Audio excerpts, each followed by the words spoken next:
তোমার বোন রাজকন্যা সুপ্রিয়া কালো জাদু জানেন। সহজ কথায় তিনি অশুভ শক্তির বাহক। তার সাথে সম্মুখ যুদ্ধে পেরে ওঠা সম্ভব নয়। তাছাড়া মুখোশ মানব নিজেও জানেন না তার মধ্যে কতটা অশুভ শক্তি লুকায়িত আছে। কি বলছেন দরবেশ বাবা? ও তোমার আসল যুবরাজ নয়, ও তো মুখোশ মানব। তোমার কন্যা এসেছে রাজপুত্র সূর্যের জীবনে আধার নিয়ে। এখন আমি কি করব দরবেশ বাবা? অনেক বিপদে আপনি আমাকে সাহায্য করেছেন। দয়া করে কোনো একটা উপায় বলে দিন। শান্ত হন পিতা, রাজকুমার ঠিক ফিরে আসবে। তাকে তো ফিরতেই হবে। সকল অধর্মের বিনাশ করতে রাজপুত্রকে আসতেই হবে। কোন আশায় বুক বাঁধতে বলছো পরিণীতা মা? আমাকে কোনো মিথ্যা আশা দিও না। আমার যে সব শেষ হয়ে গেল মা। পিতা, আপনিই তো বলেন অশুভ শক্তিই নাশ হয় আর শুভ শক্তি চিরকাল জিতে যায়। তবে আজ কেন এত ভেঙে পড়ছেন পিতা? জীবনে প্রাপ্তি যেমন থাকে, বিচ্ছেদটাকেও তো মেনে নিতে হয় পিতা। আমার বয়স হয়েছে পরিণীতা মা, আমি যে সব মানতে পারছি না। পিতা তো পিতাই হয়। পিতা, তবুও আমি বলবো, কিছু পেতে হলে তো কিছু হারাতেই হবে। রাজা হওয়ার চেয়ে প্রজার জীবন অনেক সুখের। এই এক জীবনে আর আমাকে কত কিছু হারানোর শোক সইতে হবে বলতে পারো?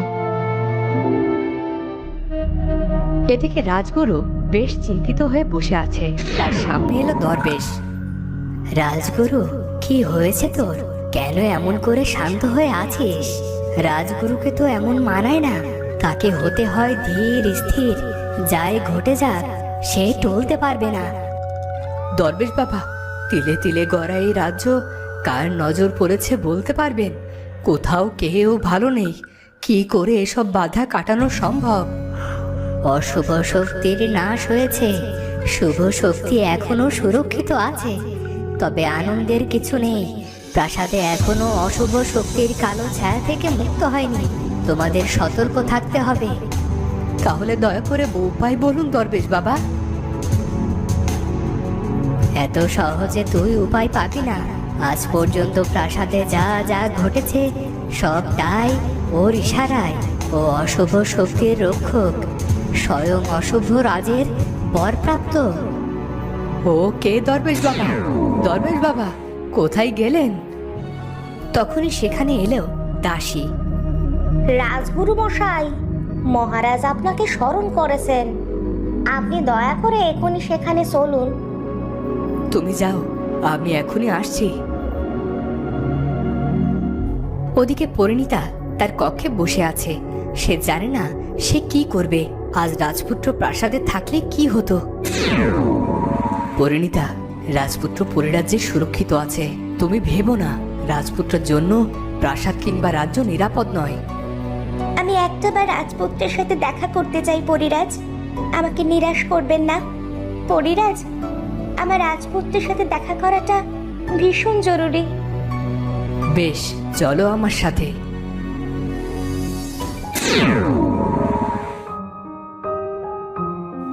রাজপুত্র, পরিণীতা, তুমি ঠিক আছো? তুমি তো নিজের কক্ষে ঘুমোচ্ছিলে, তারপর তুমি এখানে এলে কেমন করে? আমি স্বপ্ন দেখলাম। মুখোশ মানব যখন মুখোশটা মুখ থেকে সরালো, আমি আমার নিজের ছায়াকে দেখতে পেলাম। তারপর কেউ আমার মাথায় আঘাত করে। তারপর আমি বন্দী হয়ে পড়ি। কিন্তু পরিরাজ আমাকে সাহায্য করেছে। তোমাকে ছেড়ে আমি ভালো নেই। তুমি আমার সাথে ফিরে চলো। না পরিণীতা, তোমাদের জীবনে আর কোনো নতুন দুর্যোগ আসুক তা আমি চাই না। রাজগুরু বলেছিল প্রাসাদে তিনি অশুভ শক্তির আজ টের পেয়েছেন। আমাদের এখন কি করা উচিত? আমাদের রাজ্যের বাইরে আছে প্রেত রাজ্য। তোমরা সেখানে গিয়ে সেখানকার রাজাকে বলো তার শক্তি স্বার্থ লাভের জন্য ব্যয় করা হচ্ছে। আর তার প্রমাণ দিতে পারলে তোমাদের কাজ শেষ। তবে এই পথ কিন্তু সহজ নয়। যত কঠিনই হোক, আমরা একটু স্বস্তি চাই। প্রজারা আমাদের দিকে তাকিয়ে আছে। চলো পরিণীতা, আমরা এগিয়ে যাই। তখন রাজপুত্র আর পরিণীতা চলল প্রেত রাজ্যে। ওদিকে পুরনো মন্ত্রীর সাথে দেখা করলো রাজকন্যা সুপ্রিয়া। বলো রাজকন্যা, আমি মন্ত্রীর আসনে কবে থেকে বহাল হব? নাকি তোমরা ভাই বোন মিলে সবটা দখল করে নিয়েছো? মনে রেখো, আমার সাহায্য ছাড়া তুমি একা কখনো মুখোশ মানবের নাগাল পেতে না। আপনি কি সত্যিই প্রাসাদের কোনো খবর জানেন না, নাকি সব জেনেও না জানার ভান করে বসে আছেন? প্রাসাদের আবার কি খবর? আচ্ছা, তুমিই বলো, এই গভীর জঙ্গলে কে আমাকে রাজবাড়ির খবর দিয়ে যাবে? তাছাড়া আমি তো আত্মগোপন করে আছি। আমার তো মনে হয় আপনি সব জানেন, আর সব জেনেও আমার চোখে ধুলো দেওয়ার চেষ্টা করছেন। কি বলছো তুমি রাজকন্যা? আমি কেন তোমার চোখে ধুলো দিতে যাব? আমি সত্যি বলছি, আমি কিছুই জানি না। অবিশ্বাসী লোকেদের সমস্যা একটাই, তারা কাউকে বিশ্বাস তো দূর, নিজের ছায়াকেও বিশ্বাস করে না। রাজকন্যা, চিৎকার করে কোনো লাভ নেই। আর আপনার এত সাহস হয় কেমন করে? আপনি রাজকন্যা সুপ্রিয়ার উপর চিৎকার করে কথা বলেন? আমি যেমন প্রাণ দিতে জানি, তেমনি প্রাণ নিতেও জানি। আমার সাথে একদম চালাকি করবেন না। আমার ভুলের জন্য আমি ক্ষমা প্রার্থী রাজকন্যা। মুখোশ মানব আজ মারা গেছে, কেউ তাকে নির্মম ভাবে মেরেছে।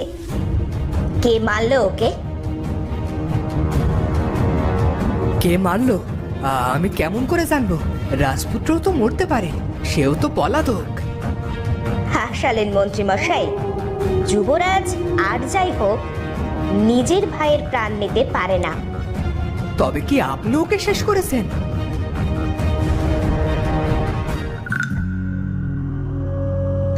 মহারাজ, আমাকে ডেকেছেন? রাজগুরু, আমি সদ্য আমার পুত্রকে হারিয়েছি। এখন আমার কি হবে রাজগুরু? রাজ্যের যে মহাবিপদ।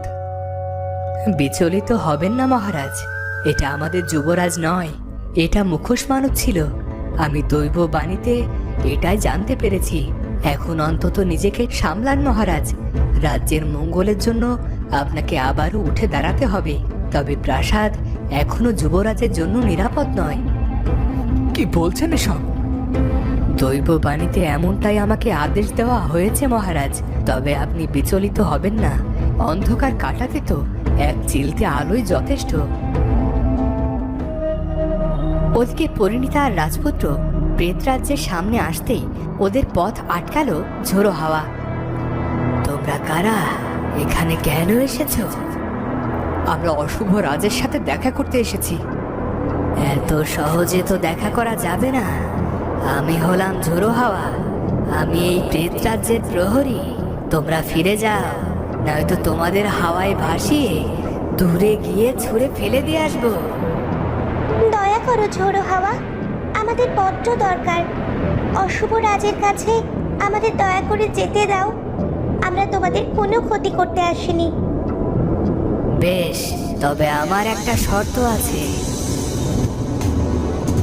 তোমার সব শর্ত আমরা মানতে রাজি আছি। তুমি শুধু দয়া করে আমাদের ভিতরে প্রবেশের অনুমতি দাও। আমার মতো সামান্য হাওয়ার শর্ত পালনে তোমরা রাজি হলে আমার মনে হয় তোমরা এতটাও খারাপ নও। বেশ, আমার শর্ত হলো, আমি তোমাদের দুজনকে দুটো প্রশ্ন করব। সঠিক উত্তর দিতে পারলে তোমরা তবেই প্রেতরাজ্যে প্রবেশের অনুমতি পাবে, আর নয় শাস্তি। তাই হবে, তুমি দয়া করে বলো। আমার প্রথম প্রশ্ন, এমন কোনো জিনিস যা বেঁধে রাখা যায় না? সময়। উত্তর সঠিক। আমার দ্বিতীয় এবং শেষ প্রশ্ন, বলো তো, আমার হাত আছে পা নেই, গলা আছে মাথা নেই, আমি কে? এর উত্তর জানা। তোমরা এবারও পেরেছ। তোমরা এখন ভেতরে যেতেই পারো, তবে তা কেবল এক প্রহরের জন্য। এক প্রহরের বেশি সময় হলে তোমরা চিরকালের মতো প্রেতরাজ্যে আটকে যাবে। বেশ, তোমার কথা আমার মনে থাকবে। তখন রাজপুত্র আর পরিণীতা চলল প্রেত রাজ্যের ভেতরে, কিন্তু সেখানে ওদের অস্বস্তি হতে শুরু করলো, কারণ ওরা দুজনেই ছিল শুভ শক্তির রক্ষক। অনেক খুঁজেও ওরা সেখানে কিছুই পেল না। এখন তো কিছুই নেই, তবে কি আমরা কিছু ভুল করে ভুল পথে এলাম রাজপুত্র? এখানে এমন নীরবতা সত্যি আমাকে ভাবাচ্ছে। চলো আমরা বরং সামনে এগিয়ে গিয়ে আরো ভালো করে খুঁজে দেখি। ওদিকে তাকিয়ে দেখো রাজপুত্র, কি ভয়ঙ্কর আগুন জ্বলছে। ওখানে কেউ আছে হয়তো।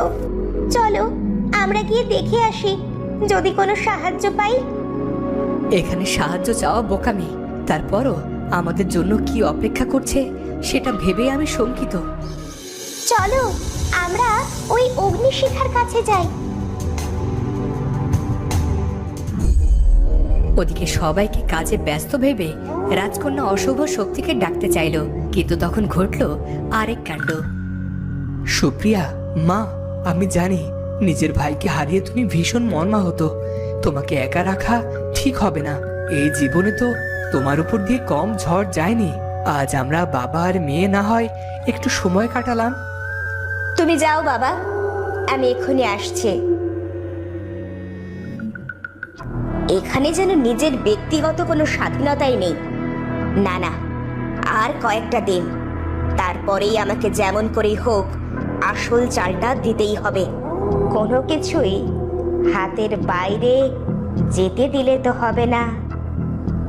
তো বন্ধুরা, রাজকন্যা নতুন কোন চাল দেওয়ার কথা বলছে সেটা জানবো আমরা পরের পর্বে। আর আজকের ভিডিওটি ভালো লাগলে অবশ্যই চ্যানেলটি সাবস্ক্রাইব করে বেল আইকনটি বাজিয়ে দিও। দেখা হচ্ছে পরের ভিডিওতে। ধন্যবাদ।